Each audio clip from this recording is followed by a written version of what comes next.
सुप्रभात। मैं हूँ जगेंद्र राणा। इति नहीं नेति मार्ग है अध्यात्म का।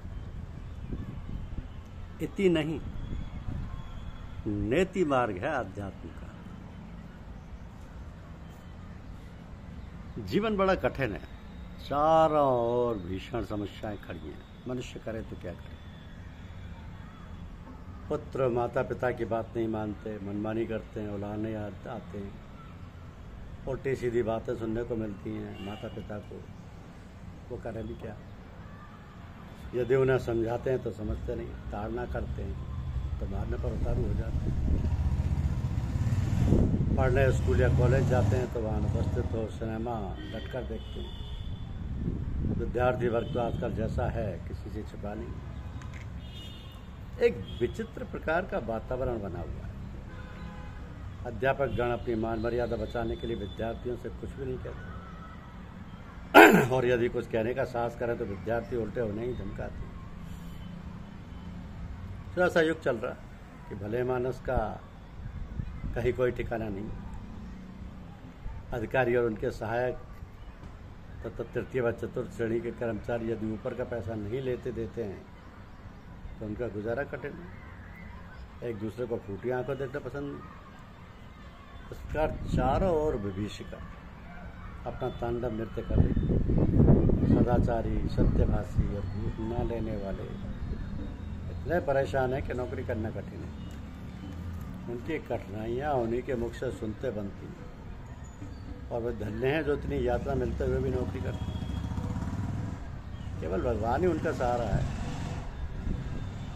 शासन संभालने वाले जो उच्च अधिकारी हैं वे भी असमर्थ हैं कुछ कर सकने में। जो कर्णधार हैं वो बड़ी गहराई और दूरदर्शिता से भविष्य में क्या होगा कैसे होगा इस पर मनन कर रहे हैं। जो एक आध इधर उधर सच्चे कर्मचारी हैं, भले ही वे निम्न वर्ग के हैं, उनके परामर्श से और सच्चे कर्मचारी हैं उनके परामर्श से उनकी सूझबूझ से वो लाभ उठाने को सकें और उनसे मंत्रणा करते हैं कि कैसे किया जाए, क्या किया जाए जो ये भ्रष्टाचार समाप्त। तो भ्रष्टाचार की व्यापकता देखते हुए यदि कोई सच्चा और ईमानदार मनुष्य मिल जाता है तो आश्चर्य होता है।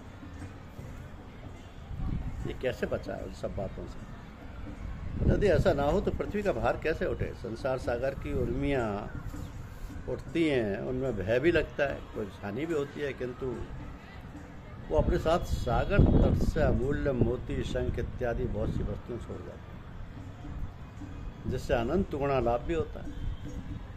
तो कहने का तात्पर्य यह है कि किसी वस्तु का लोभ नहीं होता। कहने, सुनने, सोचने, समझने का अर्थ केवल यह है कि ऐसे वातावरण में मनुष्य पूजा पाठ, अध्यात्म, विद्योपार्जन कैसे करे। इसके लिए हर प्रकार से तन मन धन से लोगों की सेवा करने के लिए तत्पर रहना होता है। पहले जिज्ञासी गुरुओं की खोज में फिरते थे, आज गुरु लोग जिज्ञासुओं की खोज करते हैं। बलिहारी है युग की। तो क्या यही कहकर संतोष कर लिया जाए कि ये युग धर्म इसी प्रकार चलेगा। जब युग बदलेगा तब एकदम काया पलट हो जाएगी। ऐसा ही को समझ में आता है। जो कुशल कर्मी हैं वे कर्मण्य नहीं रह सकते और अपना कार्य व्यापार चालू रखेंगे। उन्हें प्रकृति की ओर से एक प्रकार का संरक्षक की समझ। तो सोचते समझते जब मस्तिष्क थक जाता है तब परिणाम यही निकलता है कि विधि का विधान होकर रहेगा। जो जैसा करेगा वो वैसा करेगा। इसमें किसी को क्या दोष दिया जाए। संसार इसी का नाम है और ये सनातन से इसी प्रकार चलता आया, चलता रहेगा। संत महात्मा लोग देवी संपदा की रक्षा करते आए हैं, करते रहेंगे। उनके संरक्षण में और मार्गदर्शन में जो लोग चलेंगे वे सारी विभीषिकाओं से अछूते रहेंगे और उन्हें शांति और सफलता मिलती रहेगी। तो ये सब देखते, भागते, सोचते, समझते हर साधक के कर्तव्य है कि वो अपने कर्तव्य का धैर्य और दृढ़ता से पालन करता रहे और अपनी दृष्टि सदा अपने लक्ष्य पर रखे। न इधर उधर देखे, न ध्यान दे। संसार के सारे गुरु एक हैं और संसार के सारे शिष्य एक हैं। केवल देश, काल और वस्तु का अंतर है। सब एक और सबका एक लक्ष्य है। तो ये जो अध्यात्म का मार्ग है ये नीति नहीं है, नेति मार्ग है। अध्यात्म का जो मार्ग है ये इति मार्ग नहीं, ये नेति मार्ग है।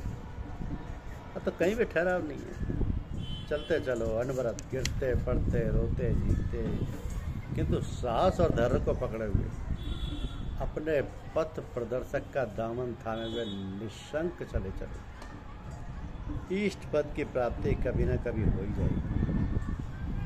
कहा ना कि हारिए ना हिम्मत, बिसारिए ना राम।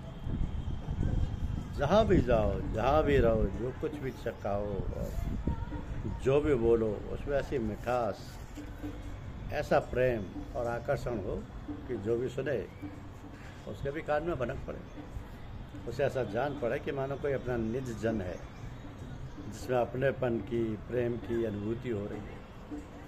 जब साधक साधन करते करते सिद्ध हो जाता है तब सारा जगत और उसके प्राणी मात्र अपने इष्ट रूप की भासने लगते हैं।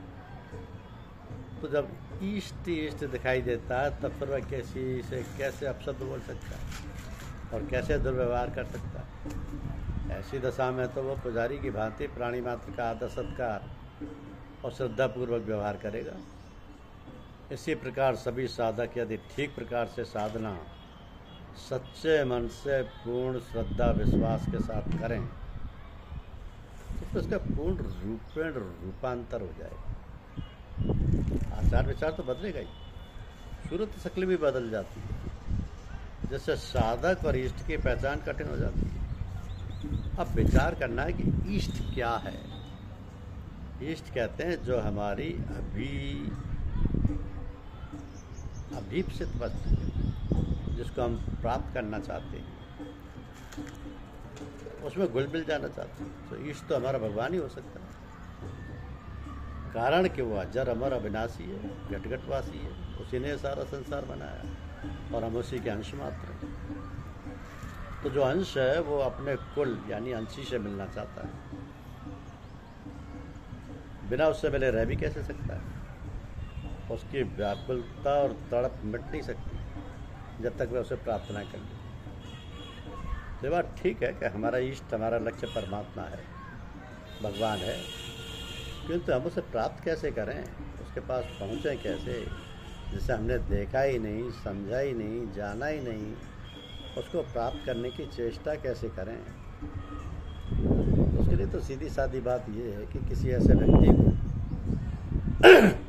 जो इस अवस्था को पहुंचा हो, जिसने उसे प्राप्त कर लिया हो, साथ ले जा सकता हो, तो ऐसे व्यक्ति की खोज करनी चाहिए। इसके लिए कबीर साहब ने कहा है कि तू जन हरि से हेत कर हरि जन से हेत, माल मुल्क हरि देत है, हरिजन हरि ही देत। तो परम पिता परमात्मा ने हमारी सुख सुविधाओं की सारी वस्तुएं उत्पन्न कर दी, मनुष्य को बाद में बनाया। पहले उसने आवश्यकता की हर वस्तु पैदा कर दी।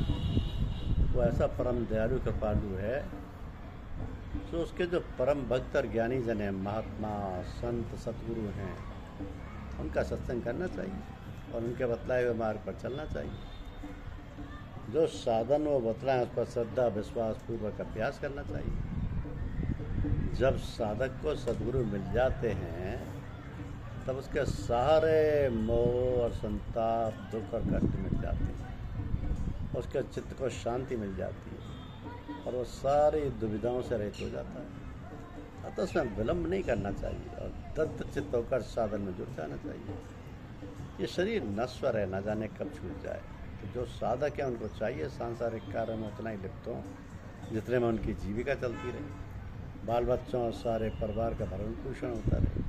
दूसरे लोगों को देखकर, धनी रईस और साहूकारों को देखकर धन दौलत इकट्ठे करने के चक्कर में उसे नहीं फंसना चाहिए। मालिक ने जो दे रखा है उसी में संतोष करके अपना और अपने परिवार का पालन पोषण करें, तभी भलाई है। दूसरों की देखा देखी करके अपने को सांसारिक बंधन में नहीं फंसाना चाहिए, वरना जितने फंस चुके हैं उससे निकलने का प्रयास करना चाहिए। तो संसार चक्र बहुत जटिल है, फंसते जाना सरल किंतु निकलना कठिन है। तो सोच समझ कर अपने समय को व्यर्थ मत जाने दो। बीती ताई विसार दे, आगे की शुरू